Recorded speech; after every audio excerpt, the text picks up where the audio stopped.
Hello, my Bill 5000 Nation. How is everyone doing today? Hopefully, everyone's having a great day. If not, I hope it gets better from here.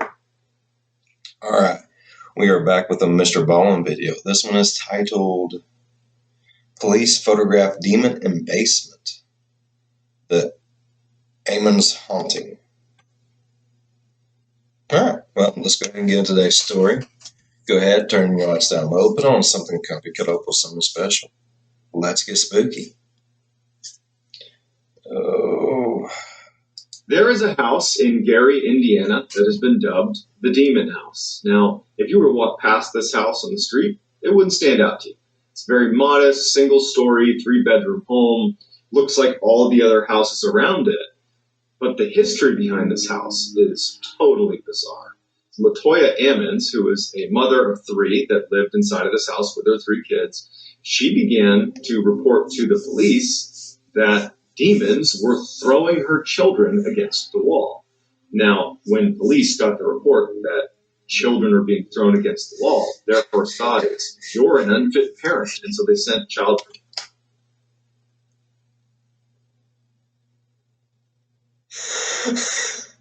I mean, did she not know that's where it would end up? I mean, okay, I get it, understand. I probably believe in a lot more stuff than what I should. But as a cop, if you get a phone call from a lady, it don't matter who it is. Hey, my house is haunted. My kids are getting thrown into walls. Just wanted to let you know. That's a red flag. Like, I'm sorry. It is. It's just, I don't know. That's crazy. Protective Services and the police to go check out this residence and make sure that she really was a competent parent. They are shocked at what they find. And what they find is documented in a police report. And courtesy of the executive producer of 317 Films, Christopher Geizot, I have a copy of said police report. And when I read through this thing for the first time, I literally wrote him an email and said, this is fake. There's no way this is an actual police report. And he said, no, that's real. It's from the Lake County Sheriff's Department. It is the official police report. And it's mind-blowing. Today, I'm going to tell the story of what happened when the police got involved, and I'm just going to use information that was in the police report. But before we get into today's crazy story, if you're a fan of the strange, dark, and mysterious delivered in story format, then you've come to the right channel, because that's all I do, and I upload 3 to 4, even 5 times every week. And so if you're interested in that, I would encourage you to gently take the like button out for a nice seafood dinner and never call it again. That's so weird. And also sub to my channel and turn on all notifications so you don't miss any of my weekly uploads. All right, let's get into the story.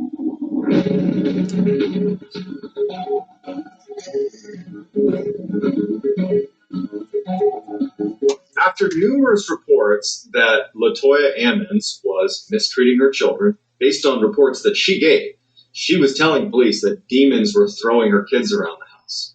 Based on those reports, Child Protective Services was sent to do a home study. To go to their house, go to LaToya Ammons' house, and make sure it was a safe, clean place for children to be living. In addition to the case manager, her name was Valerie Washington, who was going to be going over to do this home study, the Lake County Sheriff Department also sent over Lieutenant Gruszka, who would be assisting Valerie and watching the home study take place. When Gruszka arrives at the house, he is met with Valerie Washington, also LaToya Ammons, the mother, and her 2 sons, Andrew, who's 9, and Amante, who's 7, as well as LaToya's mother, so the boy's grandmother. Her name was Rosa. Washington, the case manager, pulls Gruszka aside, out of earshot of LaToya and her family, and she starts telling Gruszka about what happened at the hospital 8 days earlier, because she, the case manager, had already begun investigating LaToya Ammons and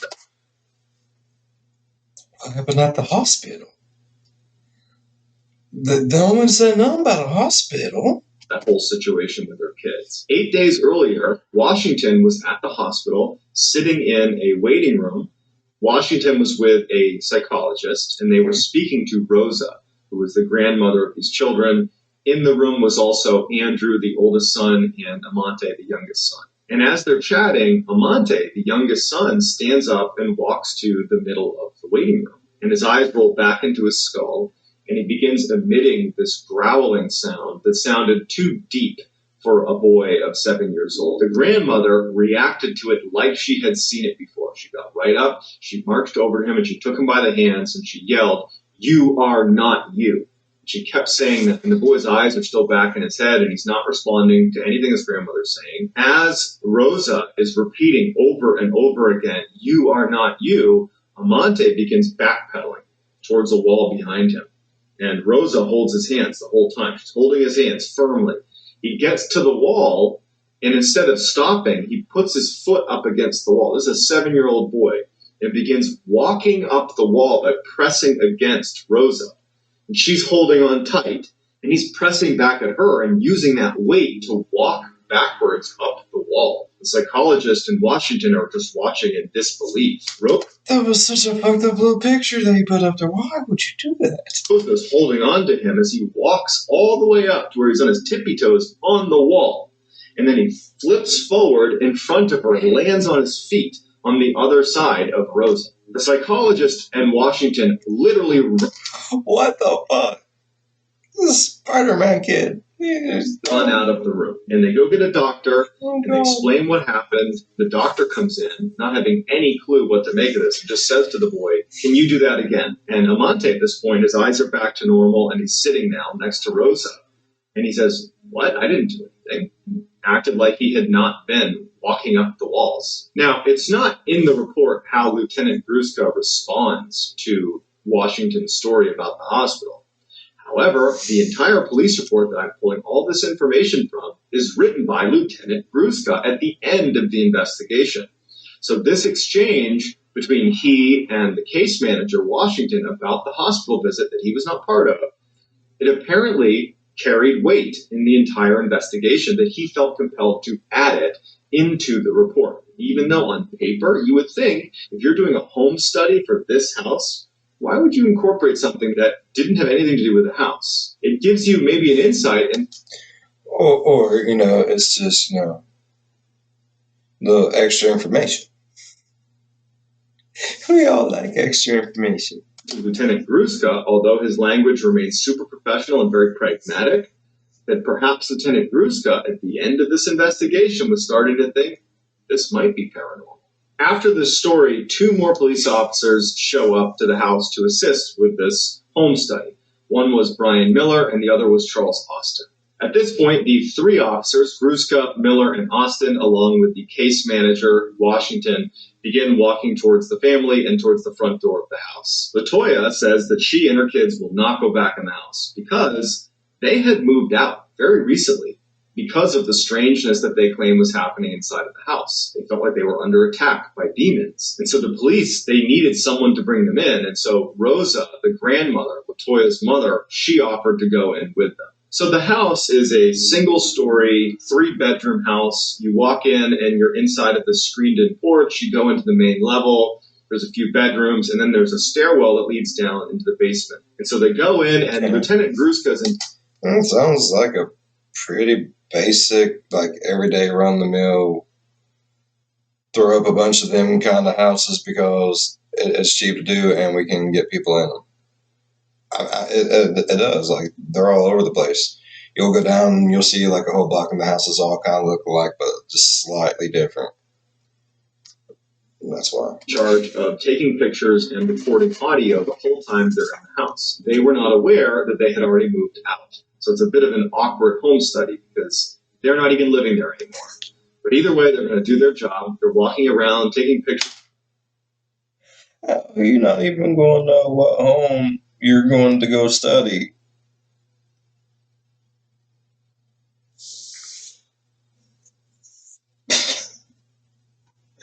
And, okay, this is the police and the CPS lady, like, right? Like, how are you not going to know where you're actually supposed to be going? That's so horrible. Each of the bedrooms, there's 3 bedrooms, there's a kitchen, basic stuff upstairs, and then they go downstairs to the basement. Now, the basement was where LaToya and her family claimed the majority of the paranormal activity was taking. Then don't go to the basement. Just be those people. Ways. The steps leading down to the basement were wood. They went down into the basement. The basement floor was concrete, and the walls were concrete blocks. As they go down, Lieutenant Gruska would notice that there were candles that had been placed all over the basement floor that had burned down to their wick. There was also an altar and a nativity scene that had been placed near the underside of the stairs. And so when Gruska goes over to take pictures of the altar and the nativity scene, he recognizes that under the stairs, near where those two things are placed, it's all dirt. The concrete that made up the floor of the basement had been broken away, and there was jagged pieces of concrete where there should have been a continuous flow of concrete underneath the steps. It had been snapped up and broken away. It was gone. When Rosa was questioned about the strangeness of the basement with all the... Why would someone dig up just underneath the stairs? Like, why is that so important? Well, why did it have to be under the stairs? The candles and the altar, she just said that there's a presence down here, and that's all she was able to articulate. The other officers and the case manager and Rosa, they go back upstairs, and Lieutenant Gruska and Charles Austin, the other officer, they stay in the basement and take a few extra pictures, a couple more underneath the stairs, and just of the candles before they ultimately go upstairs as well. When Gruska comes upstairs, Rosa's waiting for him, and she's about to turn the light off leading down into the basement, and she asks him, "Did you get any pictures underneath the stairs?" And he said, yeah, I did. I stayed down there and took some more pictures. She looks at him and she says, "Sometimes at night when we're sleeping on the main floor, we'll hear commotion in the basement. It sounds like maybe someone bumping on the underside of the stairs. And then you hear footsteps walking up the wood steps. And whatever it is stops on the other side of the door leading into the main floor, and it will stay there for hours. We're too scared to open the door to look." Gruska goes back to his office. Like, I get the premise. I'd be scared shitless slow too. But I'm one of them dumbasses that's like, I gotta know.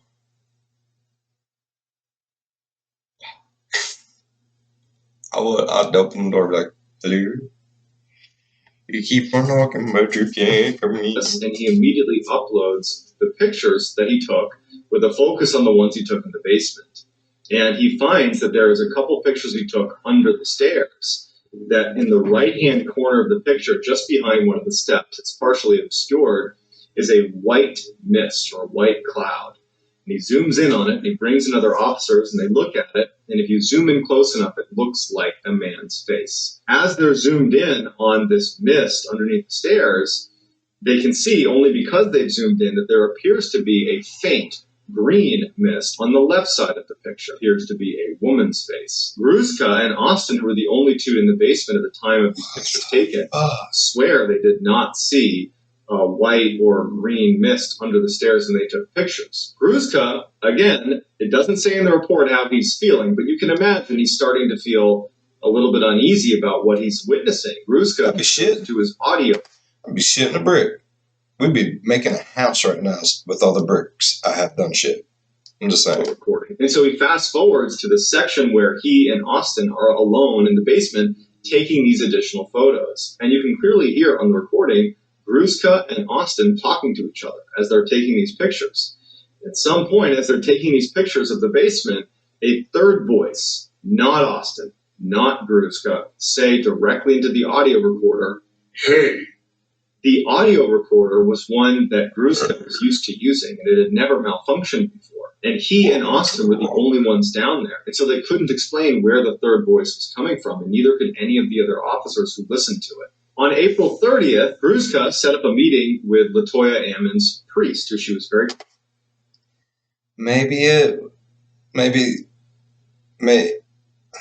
I don't know. Maybe it was an old tape. Maybe they recorded over something that already had something on and didn't know. There's a very good possibility. Close with, they were regular churchgoers. This priest, his name was Father Maginot, he had been at the Ammons residence 5 days before this home visit was done, when Latoya Ammons and her... So between the hospital, right? Because the hospital was 8 days before the home visit. Who brought the priest in? Family was still living in that residence. And so Gruska went to interview him to get a sense of what it was like when they were still living there. Father Maginot said he was there because LaToya had reached out and said, I don't know what to do. She's claiming there are demons here. And while they're sitting in the living room on the main floor, Father Maginot was telling Gruska that the bathroom light started flickering on and off. And so it was distracting enough that ultimately Father Maginot got up and walked over to the bathroom. As soon as he went inside, the flickering stopped. And then he'd go back down and sit down, and it would start again. Repeatedly, Father Maginot would get up when it was flickering. He would go in and it would stop. He'd come back and it would start flickering again. So while this is happening and Father Maginot is going back and forth to the bathroom trying to figure out why the light is flickering, LaToya points out that a liquid is forming on one of the window blinds in the room that they were all sitting in. There was this oily liquid substance that was just kind of trickling down the window blinds. And Father Maginot walks over and looks at it. They're all looking at it, and there's no leak in the. Did anyone lick it? You don't know what it is. Yeah. Yeah. Gotcha. There's no source for this liquid, and it hadn't been there before. At least that's what LaToya Ammons and her family is saying. That's not from us. We don't know what that is. As they're looking at this oily substance on the blinds, the cord that controls the blind itself starts swaying back and forth. And everyone's startled as they're looking at it because there's no draft in the room. The window's not open. There's no reason it should be swaying. While they're looking at this cord, Father Maginot looks down and sees this huge footprint in the carpet near where they're standing that was too big to be his, and nobody else in the house had a footprint that was that big. At this point, Father Maginot doesn't think it's safe for the family to be there and advises her to leave. And this would actually be the episode that prompts LaToya Ammons and her family to leave the house and not come back. On May 10th, Lieutenant Gruska, a new Child Protective Services case manager, and a host of...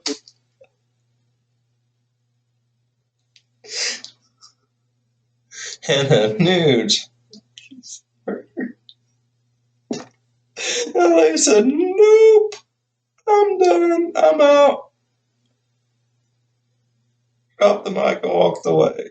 Police officers go back to the Ammons residence. The Ammons residence has been unoccupied with all utilities shut off, locked and sealed since the last time they were there, which was on April 27th. So it's a 2-week period that no one has been in the house. But there was a customary follow-up to this house. They had to as part of the home study. When Lieutenant Gruska arrives at the property, outside is Father Maginot, as well as LaToya Ammons, her mother, Rosa, LaToya's 2 sons, Andrew and Amante, as well as a host of police officers. There's a canine unit that's there. Although it's not said explicitly in the report, it would appear that the reason there's all this additional police presence in a canine unit is because there's enough weirdness being reported about the house. There could be, a home invasion situation. So what he's saying is, like, even after these people have been gone, this whole house is just like done. People are still calling because there's shit going on. Fuck that. Burn it. Burn it down.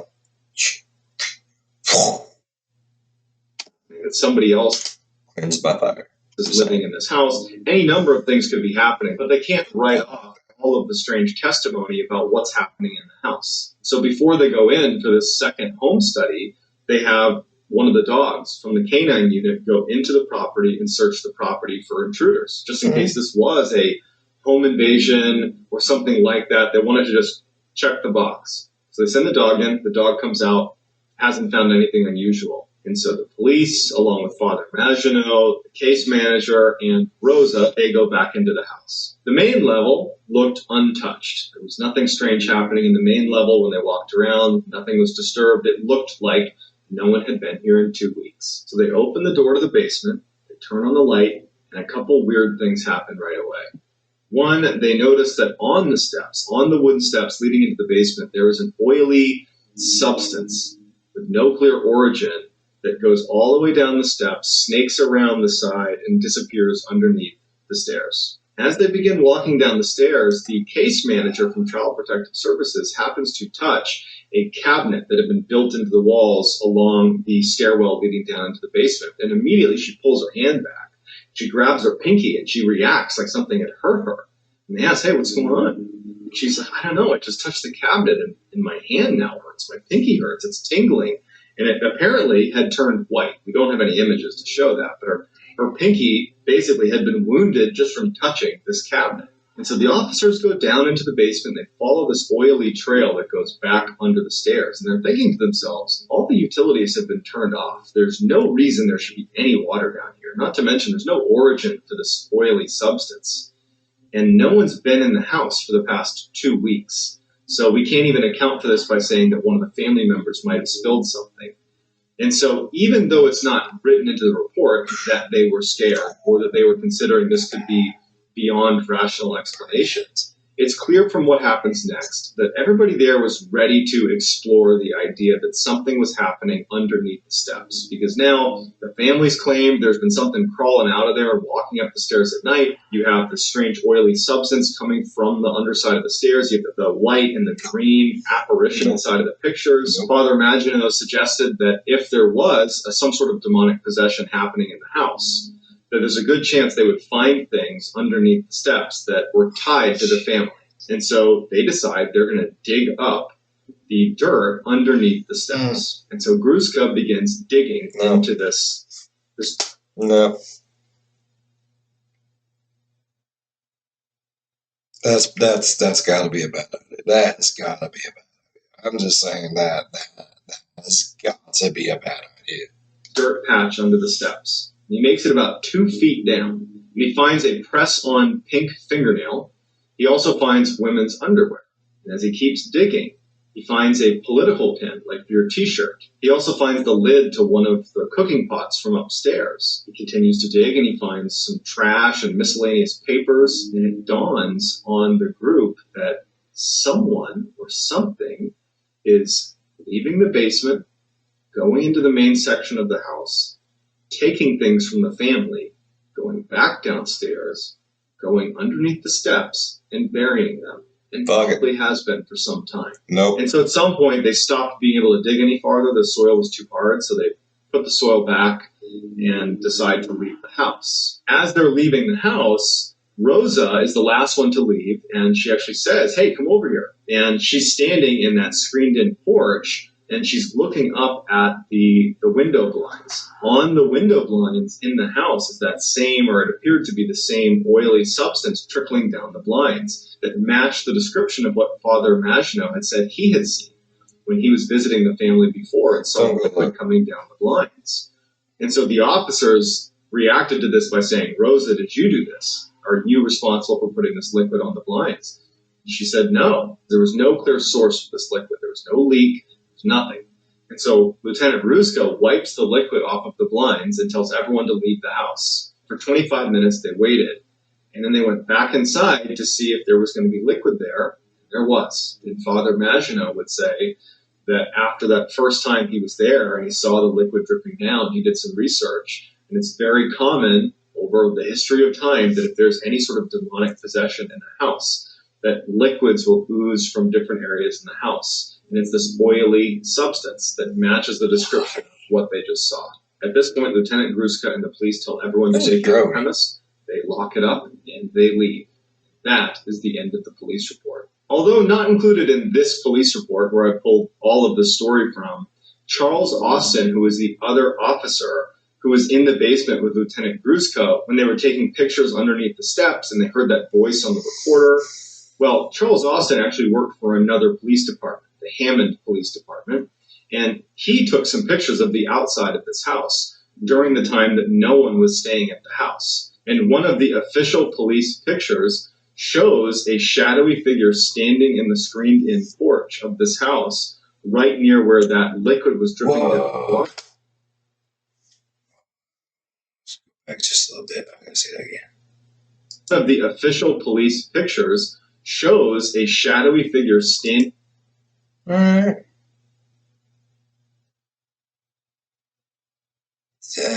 mean, that could just be like Paragodia, eyes playing tricks and all that good stuff, because I imagine this is a window of some sort on the inside of that porch too. So there's one there, a door there, and a window here. So it could just be like a double layer light coming in. This is bright. Yeah, okay. Yeah. Still creepy though. In the screened-in porch of this house, right near where that liquid was dripping down the blinds. In 2014, Zach Bagans, who's a popular paranormal investigator, he hosts the show Ghost Adventures, he purchased the demon house and filmed it. That's where I know this from. I've seen that documentary that he called The Demon House, and you can check that out for yourself, and he demolished the house in 2016. So I'd love to get your opinion on this story, because I told it based on information that was available in official police documentation. Now, that doesn't mean that it was paranormal, that this house was haunted, that there were demons there, but it at least makes you wonder what was really happening in that house. If you enjoyed this story, then please, if you would... Easy at point. That's the part that really blows my mind. Is not just the fact that he's just taking someone's account of it. It's an actual police report. It's a 5-0, y'all. That's crazy. I love stuff like that. I do. Even if you don't believe, it's like, it's got to be something. I mean, why else would cops put in there? Why would everyone be scared? Why would they make a movie of it if it wasn't real? Sorry. All right, y'all. If you enjoyed today's video, please leave a thumbs up. If you're a fan of the spooky, scary, strange, or deranged, think about subscribing. And as always, be good to one another. I'll see you in the next one. Bye-bye. Can't believe it. I wouldn't have dug underneath the stairs. I wouldn't. No. I was just begging for something to happen.